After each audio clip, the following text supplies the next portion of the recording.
Hello everyone, Tapovan civil services में आपका स्वागत है। तो आइए हम सीटेट एग्ज़ाम जुलाई 2024 के एग्ज़ाम के पॉइंट ऑफ व्यू से एसएसटी पेपर 2 के लेक्चर के हिसाब से एक और टॉपिक है जो एसएसटी वालों के लिए पेपर 2 में आता है। नाम है संसाधन। तो संसाधन से क्वेश्चन आपके पूछे जाते हैं। इसमें से एक या दो क्वेश्चन हर वर्ष सीटेट के एग्ज़ाम में पूछे जाते हैं। तो इसके अंतर्गत हम संसाधनों के बारे में समझेंगे, अर्थात संसाधन क्या है, संसाधन के प्रकार, प्राकृतिक एवं मानव निर्मित संसाधनों के बारे में हम जानेंगे। संसाधन जैसा कि मान लीजिए कि आज से 2 शताब्दी पहले या आज से 1000 वर्ष पहले कोयला मौजूद था, फिर भी लोगों को उसकी उपयोगिता नहीं मालूम थी, इसलिए वह संसाधन नहीं था। जबकि जब उसकी उपयोगिता मालूम हुई तो वह एक संसाधन का रूप धारण कर लेता है। तो इस प्रकार जिसका मूल्य हो और जिसकी उपयोगिता हो वही संसाधन कहलाता है। इसमें कुछ प्राकृतिक संसाधन भी हैं और कुछ मानव निर्मित संसाधन भी हैं। जैसे कोयला प्राकृतिक संसाधन है, पेट्रोलियम प्राकृतिक संसाधन है। तो इस प्रकार से हम इस टॉपिक में चर्चा करेंगे। उसमें हम थोड़ा पेटेंट के बारे में भी देखेंगे, संसाधनों के संरक्षण के बारे में भी देखेंगे, नवीकरणीय अनवीकरणीय संसाधनों के बारे में देखेंगे, सतत पोषणीय विकास सस्टेनेबल डेवलपमेंट के बारे में भी जानेंगे, जहां से क्वेश्चन हर वर्ष पूछे जाते हैं। चूंकि वो करंट के मुद्दे हैं इसलिए ज़्यादा आने की संभावना रहती है सस्टेनेबल डेवलपमेंट से, सतत पोषणीय विकास से। तो आइए हम चर्चा को आगे बढ़ाते हैं और शुरू करते हैं इस टॉपिक को। तो आप लगातार जुड़े रहिए, अभ्यास करिए और पहले लेक्चर सुनिए, नोट्स बनाइए, उसके बाद एमसीक्यूज और previous year question paper solve करिए। तो आपके बेहतर ढंग से पूरे सिलेबस को आप एनालिसिस कर पाएंगे और अच्छा परिणाम ला पाएंगे। तो चलिए चर्चा करते हैं। मोना और राजू अपना घर साफ करने में अम्मा की मदद कर रहे थे। मोना और राजू भाई बहन हैं जो अपने अम्मा की मदद कर रहे हैं घर साफ़ करने में। इन सभी चीज़ों को देखो, कपड़े, बर्तन, अनाज, कंघा, शहद की बोतल, किताबें, इनमें से प्रत्येक उपयोगी है। मोना ने कहा इसलिए ये महत्वपूर्ण है। अम्मा ने कहा ये संसाधन है। संसाधन क्या है? अम्मा से राजू ने प्रश्न पूछा। अम्मा ने बताया प्रत्येक वस्तु जिसका उपयोग आवश्यकताओं को पूरा करने के लिए किया जा सकता है वह संसाधन है। अर्थात जिसकी उपयोगिता है, जिसका मूल्य है, वही संसाधन है। तो जैसा कि मैं पहले चर्चा में आपको बताया, तो आप इस पैराग्राफ से इस लाइन को आप नोट करेंगे कि प्रत्येक वस्तु जो इन्वर्टेड कामा में है, जिसका उपयोग आवश्यकताओं को पूरा करने के लिए किया जा सकता है वह संसाधन है। तो क्वेश्चन इससे पूछा जाता है। अब हम आते हैं सेकंड पैराग्राफ की ओर।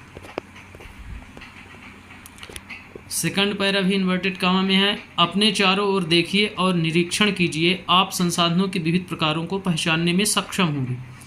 आप प्यास लगने पर जो जल पीते हैं, आप अपने घर में जिस विद्युत का उपयोग करते हैं, स्कूल से घर पहुंचने के लिए उपयोग किया गया रिक्शा, पाठ्य पुस्तक जिसका उपयोग आप अध्ययन के लिए करते हैं, ये सभी संसाधन हैं। आपके पिता ने आपके लिए नाश्ता तैयार किया, उन्होंने जिन ताज़ी सब्जियों का उपयोग किया वे भी एक संसाधन है। तो इस प्रकार इसमें बताया गया है कि जो वस्तुएं हम उपयोग में लाते हैं, जो हमारे लिए उपयोगी हैं, तो वे सभी वस्तुएं संसाधन के अंतर्गत आएंगी। तो इसमें आप कुछ वस्तुओं को ध्यान में रखेंगे। आप लॉजिक समझिएगा कि जिसका उपयोग आप कर पा रहे हैं और जिसका मूल्य है वो संसाधन है। कुछ संसाधन ऐसे भी हैं जिनका मूल्य नहीं है, पर मन मस्तिष्क के लिए बहुत अच्छी चीज़ें हैं, इसलिए वो भी संसाधन के अंतर्गत आएंगी। फिर है तीसरा, थर्ड पैराग्राफ। जल, विद्युत, रिक्शा, सब्जियां, पाठ्य पुस्तक सभी कुछ एक जैसा है। उनमें से सभी वस्तुओं का उपयोग आपके द्वारा किया गया है, इसलिए वे उपयोगी हैं। एक वस्तु अथवा पदार्थ की उपयोगिता अथवा प्रयोज्यता उसे एक संसाधन बनाती है। तो किसी वस्तु को संसाधन कौन से गुण बनाते हैं? तो उसकी उपयोगिता और प्रयोज्यता। ये क्वेश्चन पूछा जाता है। तो आप उपयोगिता और प्रयोज्यता को नोट करेंगे। फिर एक कोड दिया गया है, आओ कुछ करके सीखें, अपने घर और अपनी कक्षा में उपयोग किए जाने वाले किन्हीं 5 संसाधनों की सूची बनाइए बच्चों के लिए। अब हम बढ़ते हैं आगे। राजू अब जानना चाहता है कि कोई भी वस्तु संसाधन कैसे बनती है। अम्मा ने बच्चों को बताया वस्तुएं उस समय संसाधन बनती हैं जब उनका कोई मूल्य होता है। इनका प्रयोग अथवा उपयोगिता इसे मूल्य प्रदान करते हैं। सभी संसाधन मूल्यवान होते हैं, अम्मा ने कहा। अर्थात अम्मा बताती है कि जब किसी वस्तु की उपयोगिता हो और उसका मूल्य हो तब वो क्या कहलाएगी? संसाधन। अब यहाँ मूल्य का अर्थ भी बताया गया है। तो मूल्य का अर्थ महत्व होता है। कुछ संसाधनों का आर्थिक मूल्य होता है जबकि कुछ संसाधनों का आर्थिक मूल्य नहीं होता है। उदाहरणार्थ धातुओं का आर्थिक मूल्य होता है लेकिन एक मनोरम भूदृश्य का आर्थिक मूल्य नहीं होता है, परंतु दोनों संसाधन महत्वपूर्ण हैं। तो आप याद रखें, कुछ का आर्थिक मूल्य होता है लेकिन कुछ संसाधनों का आर्थिक मूल्य नहीं होता है। जैसे मनोरम दृश्य, किसी आप पहाड़ी में गए हुए हैं तो वो मनोरम दृश्य है, उसका आर्थिक मूल्य नहीं होता है। जबकि आप वहाँ यातायात करके पहुँचे हैं, वायुयान द्वारा पहुँचे हैं या रेलवे यात्रा करके पहुँचे हैं, तो उसमें आर्थिक मूल्य आपका लगेगा। तो दोनों ही संसाधन। फिर आगे बढ़ते हैं।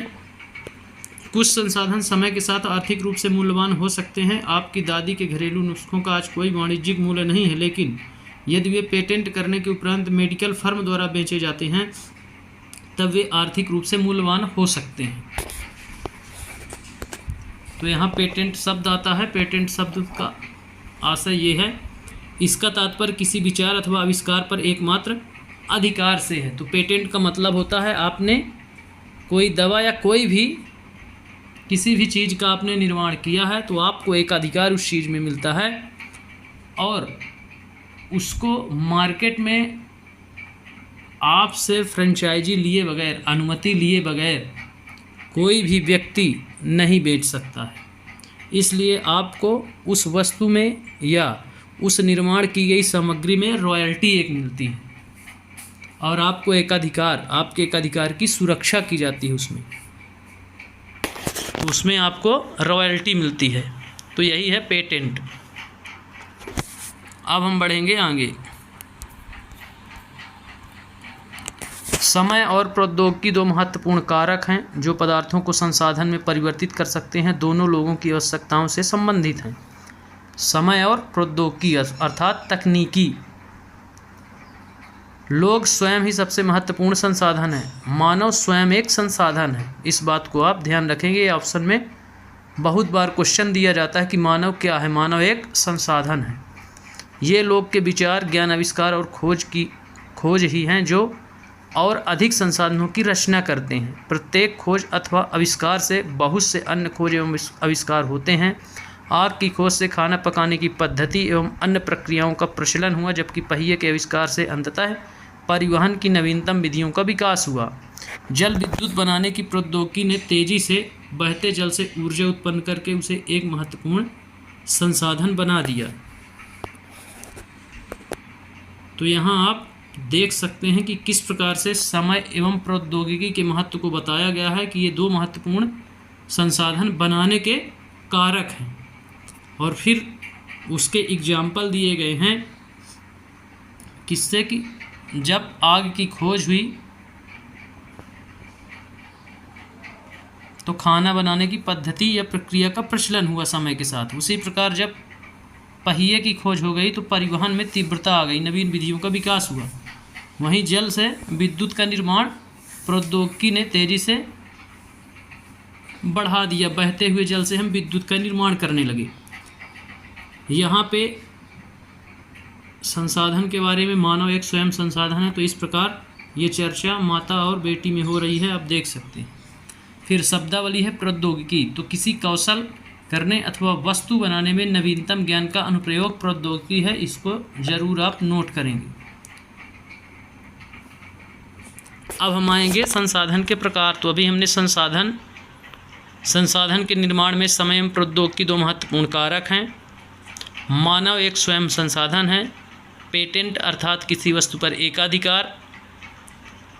अब हम आएंगे संसाधन के प्रकार पर। सामान्यतः संसाधनों को प्राकृतिक, मानव निर्मित एवं मानव में वर्गीकृत किया जाता है। तो संसाधन प्राकृतिक हैं, मानव निर्मित भी हैं और मानव स्वयं संसाधन है। तो इसमें बताया गया है कि संसाधन को प्राकृतिक, मानव निर्मित और मानव में मानव स्वयं एक संसाधन है। तो इस प्रकार बांटा गया है। तो हम पहले अध्ययन करेंगे प्राकृतिक संसाधनों का। जो संसाधन प्रकृति से प्राप्त होते हैं और अधिक संशोधन के बिना उपयोग में लाए जाते हैं, प्राकृतिक संसाधन कहलाते हैं। जैसे वायु जिसमें हम सांस लेते हैं, हमारी नदियाँ और झीलों का जल, मृदा और खनिज सभी प्राकृतिक संसाधन हैं।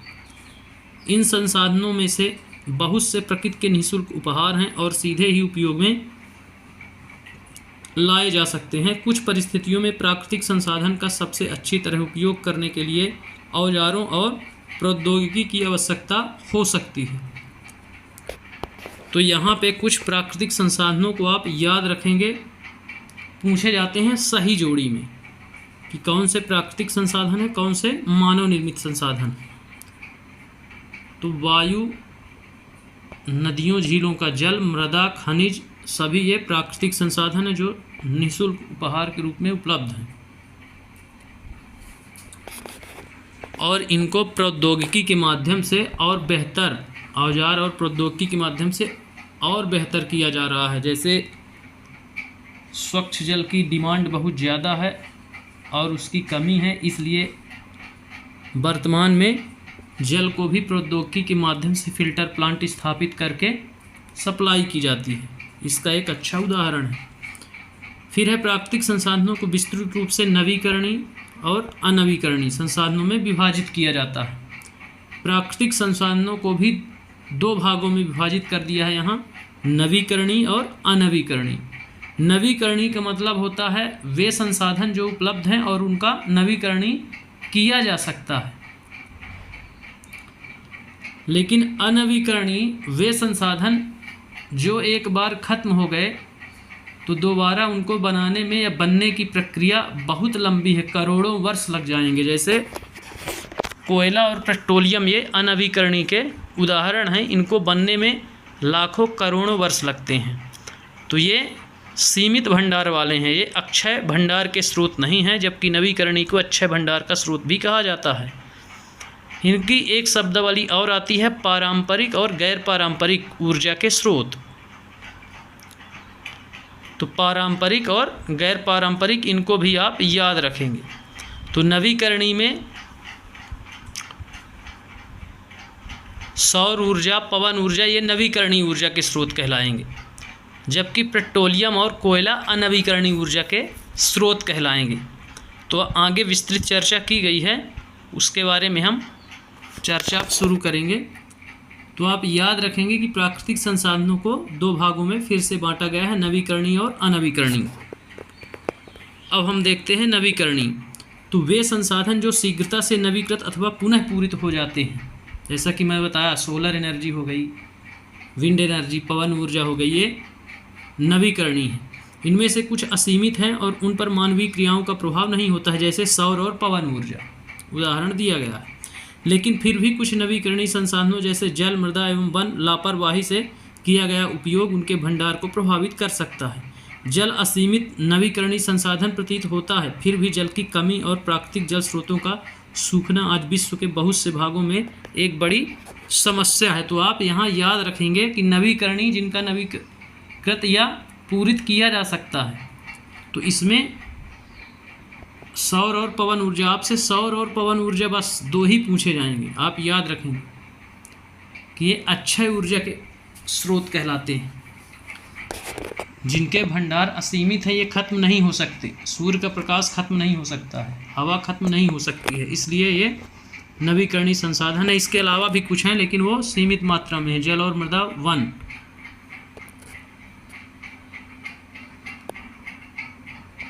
अब हम देखेंगे अनवीकरणीय संसाधन। वे संसाधन जिनका भंडार सीमित है ये सीमित भंडार है, इनका क्या था, असीमित था। भंडार के एक बार समाप्त होने के बाद उनके नवीकृत अथवा पुनः पूरित होने में हजारों वर्ष लग जाते हैं। यह अवधि मानव जीवन की अवधि से बहुत अधिक है। तो जैसा कि मैं पहले बताया था आपको कि अनवीकरणीय वो हैं जिनके भंडार सीमित हैं, एक बार यदि समाप्त हो गए तो इनके बनने की जो प्रोसेस है वो बहुत लंबी है। इसीलिए सस्टेनेबल डेवलपमेंट का प्रोग्राम आता है। तो इसके उदाहरण भी आगे दिए गए होंगे कोयला और पेट्रोलियम के रूप में, तो देखेंगे भी।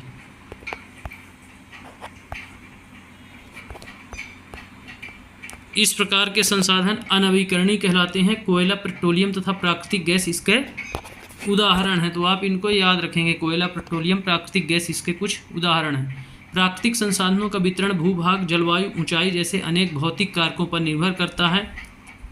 पृथ्वी पर इन कारकों में भिन्नता होने के कारण संसाधनों का वितरण असमान है। तो संसाधनों को कौन से कारक प्रभावित करते हैं, तो भूभाग, जलवायु और ऊंचाई जैसे कारक।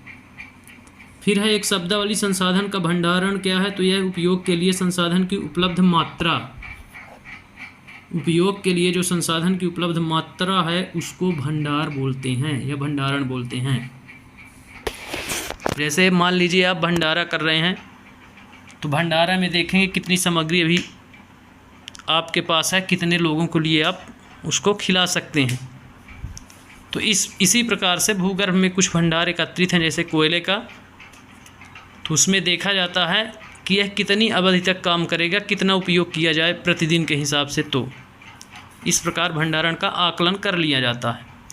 तो इस प्रकार प्राकृतिक संसाधन हमने देखा। प्राकृतिक संसाधनों को दो भागों में बांट कर देखा, नवीकरणीय और अनवीकरणीय। नवीकरणीय में जिनका नवीकरण किया जा सकता है, जो अक्षय ऊर्जा के भंडार हैं, जो कभी समाप्त नहीं हो सकते, उसमें हमने सोलर एनर्जी और विंड एनर्जी, सौर ऊर्जा और पवन ऊर्जा को देखा। वहीं अनवीकरणीय जिनके सीमित भंडार हैं, जो भविष्य में समाप्त हो जा सकते हैं अत्यधिक दोहन के कारण, उनके उदाहरण हमने देखा पेट्रोलियम, प्राकृतिक गैस और कोयला। अब हम बढ़ते हैं मानव निर्मित संसाधन की ओर।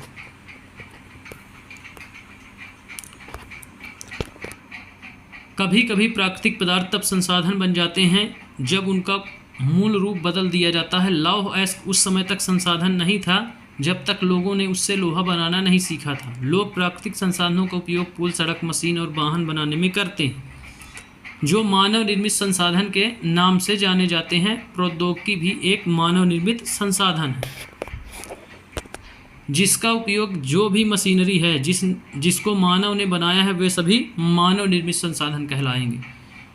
तो इसमें बताता है कि प्राकृतिक संसाधन तब तक क्या है, संसाधन नहीं बन पाते हैं जब तक उनका क्या हो, उपयोग न किया जा सके। तो यहाँ कभी कभी प्राकृतिक पदार्थ तब संसाधन बन जाते हैं जब उनका मूल रूप बदल दिया जाता है।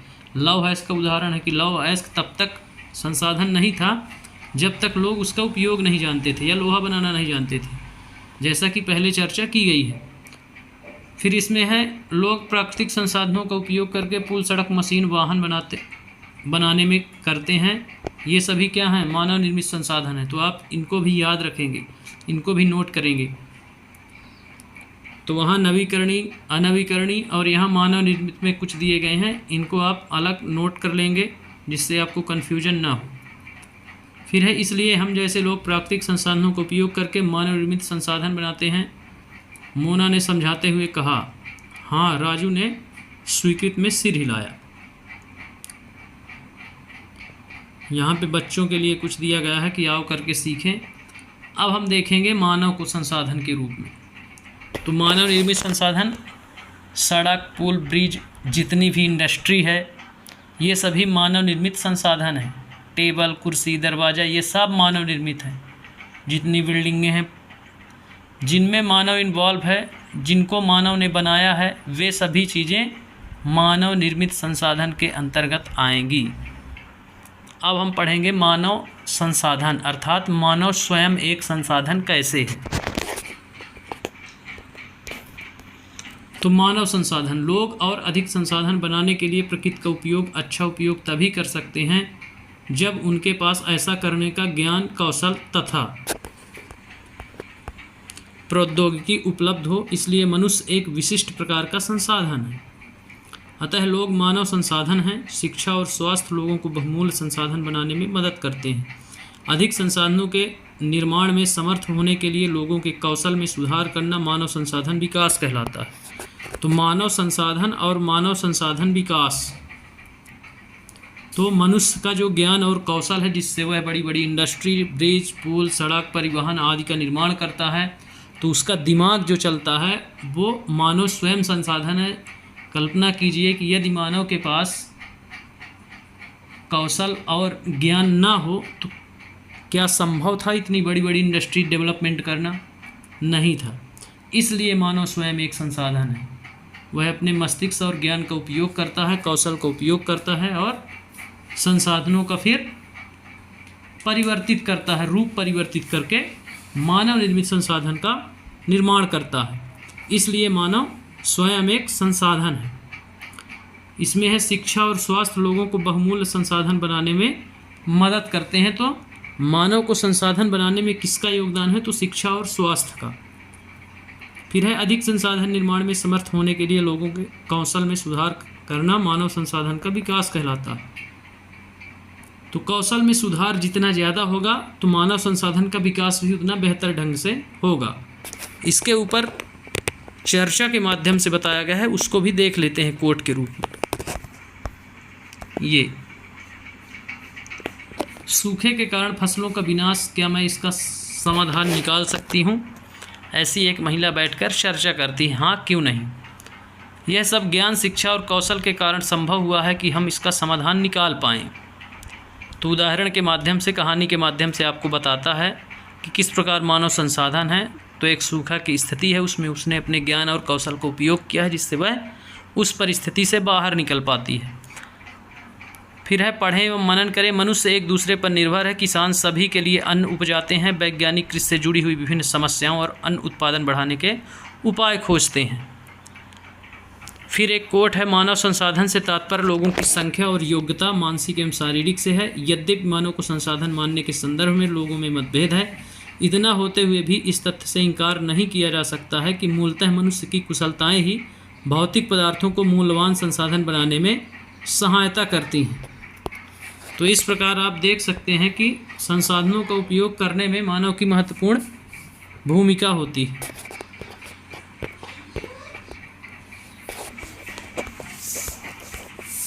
संसाधनों का अब हम देखेंगे संरक्षण। अभी तक संसाधनों का उपयोग हमने देख लिया है, किस प्रकार से प्राकृतिक संसाधन, मानव निर्मित संसाधन, मानव स्वयं एक संसाधन, तीनों संसाधनों का विस्तृत अध्ययन किया। अब हम देखेंगे इन संसाधनों का संरक्षण।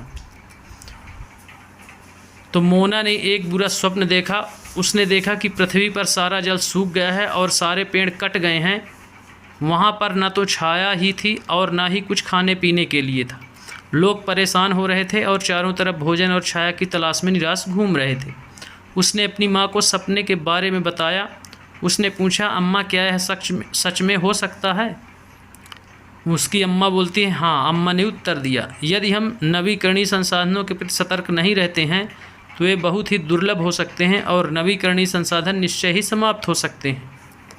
राजू ने पूछा, हम इसके लिए क्या कर सकते हैं? बहुत कुछ, अम्मा ने उत्तर दिया। आप अपने दोस्तों से बात क्यों नहीं करते हैं? तो अम्मा बताती है कि जितने भी संसाधन हैं वे बिल्कुल नष्ट हो सकते हैं। ऐसा मोना स्वप्न देखती है तो प्रश्न करती है अपनी माँ से।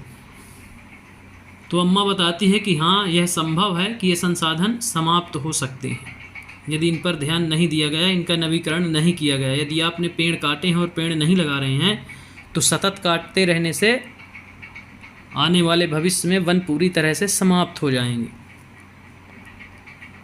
फिर है सतत पोषणीय विकास। ये बहुत इंपॉर्टेंट शब्दावली है, ये डायरेक्ट पूछी जाती है।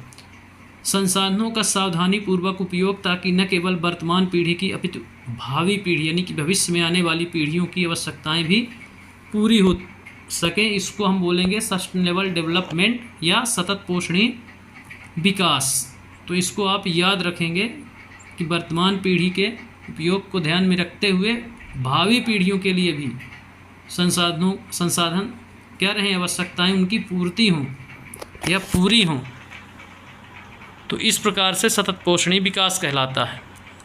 अब हम देखेंगे अगला पैराग्राफ। संसाधन का सतर्कतापूर्वक उपयोग करना और उन्हें नवीकरण के लिए समय देना संसाधन संरक्षण कहलाता है। तो संसाधनों का सतर्कतापूर्वक उपयोग और नवीकरण के लिए समय देना संसाधनों का संरक्षण कहलाता है। जैसा कि आप उतने ही पेड़ काटिए जिससे ज़्यादा से ज़्यादा आप जितने लगाए हैं उससे कम ही काटिए। तो ये होता है नवीकरणीय, अर्थात जितने आप काटे हैं उतने की पूर्ति पहले करिए, फिर उसका उपयोग करिए, तो आप भावी पीढ़ी को अपने दे पाएंगे। नहीं तो आपकी आवश्यकताएं तो पूरी हो रही हैं पर आने वाली पीढ़ी की आवश्यकताएं पूर्ति नहीं हो पाएंगी, क्योंकि आपने अत्यधिक दोहन न करके आपने संसाधनों का शोषण कर दिया है। इसलिए ये धीरे धीरे क्या होंगे, समाप्त हो जाएंगे। फिर है संसाधनों का उपयोग करने की आवश्यकता और भविष्य के लिए उन्हें संरक्षण में संतुलन बनाए रखना सतत पोषणी विकास कहलाता है। तो वही है कि जैसा आप जितने पेड़ काट रहे हैं उससे ज़्यादा आप लगाइए, जिससे प्रकृति का संतुलन बिगड़े नहीं, बना रहे। तो संतुलन को बनाए रखना ही सतत पोषणी विकास कहलाता है, तभी सतत पोषणी विकास कहलाएगा। यदि आप उतने पौधे नहीं लगा पा रहे हैं, सिर्फ दोहन कर रहे हैं, शोषण कर रहे हैं, तो सतत पोषणी विकास नहीं कहलाएगा, नहीं माना जाएगा। फिर है संसाधनों के संरक्षण के अनेक तरीके हैं। प्रत्येक व्यक्ति उपभोग को कम करके वस्तुओं के पुनःचक्रण और पुनः उपयोग द्वारा योगदान दे सकता है। अंततः यह एक विभिन्नता बनाता है, क्योंकि सभी जीवन एक दूसरे से जुड़े हुए हैं। आप बताना चाहता है कि क्या करें, अपने उपयोग को सीमित कर दें। जैसे मान लीजिए थोड़ी देर के लिए आप भोजन, तो आप जब आज से 20 साल पहले पीछे जाएंगे तो देखेंगे कि प्रत्येक घर में शाम को सिर्फ सब्जी बनती थी, दिन में चावल दाल बनता था। अब वर्तमान में या बनती भी थी तो 2 टाइम, सुबह है और शाम, एक ही सब्जी बनती थी। लेकिन वर्तमान में क्या है कि सुबह 4 प्रकार की सब्जी बन रही है। पिताजी को अलग पसंद है, बच्चों को अलग पसंद है, माताजी को अलग पसंद है। तो इस प्रकार 3 प्रकार की सब्जियां बन रही हैं सुबह और 3 प्रकार की शाम को। तो ये शोषण हुआ। भाई एक सब्जी से भी काम पहले चलता था तो अभी भी चल सकता है। इस प्रकार से आप जहाँ 5 परिवार की पूर्ति हो सकती थी उतनी सब्जी से, वहाँ 1 परिवार ही उतनी सब्जी को खा गया। इस प्रकार से आप समझ सकते हैं कि शोषण कैसा हो रहा है। तो उसी को बताता है कि पुनः चक्रण कर कर इसको कम किया जा सकता है और उपभोग को कम करके। अंततः यह एक विभिन्नता बताता है, क्योंकि सभी जीवन एक दूसरे को क्या करते हैं, प्रभावित या जुड़े हुए हैं।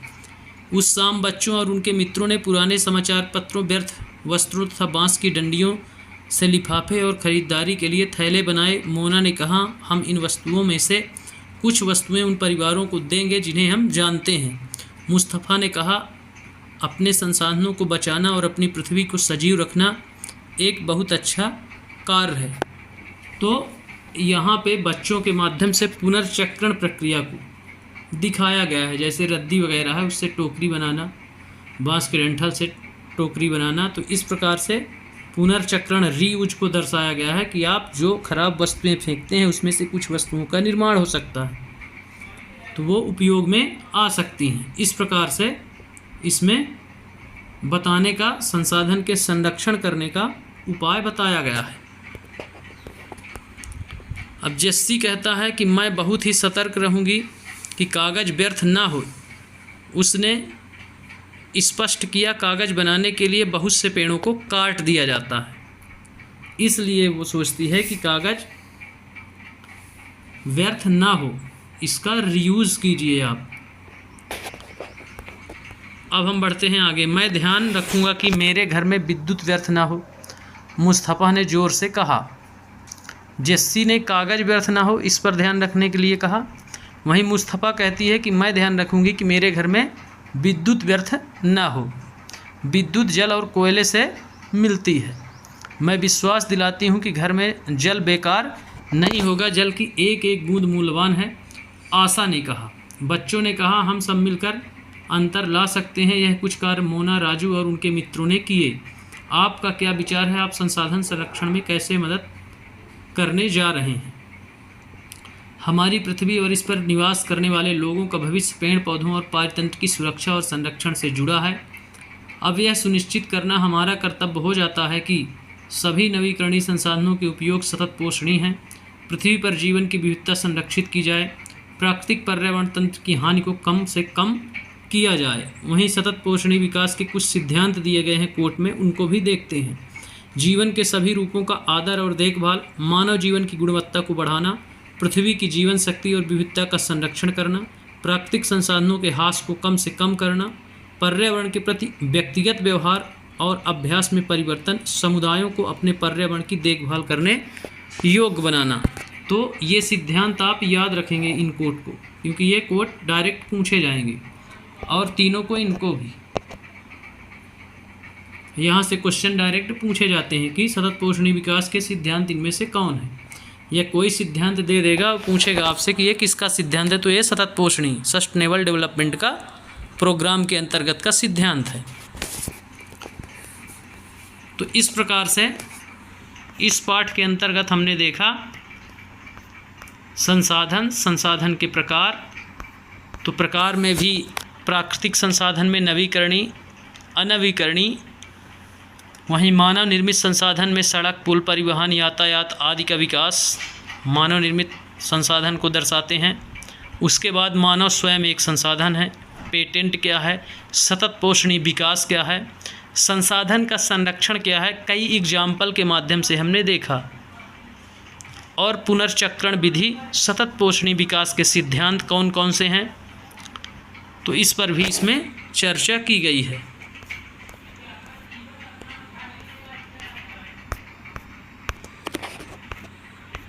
तो उम्मीद है कि क्वेश्चन यहीं से आते हैं। इस लेक्चर से आपको बहुत हेल्प मिलेगी, तो लेक्चर्स को आप एक बार सुने और नोट डाउन करें और फिर प्रीवियस ईयर क्वेश्चन पेपर उठाकर बार बार अभ्यास करें, तो आपको एनालिसिस बेहतर ढंग से समझ में आएगा।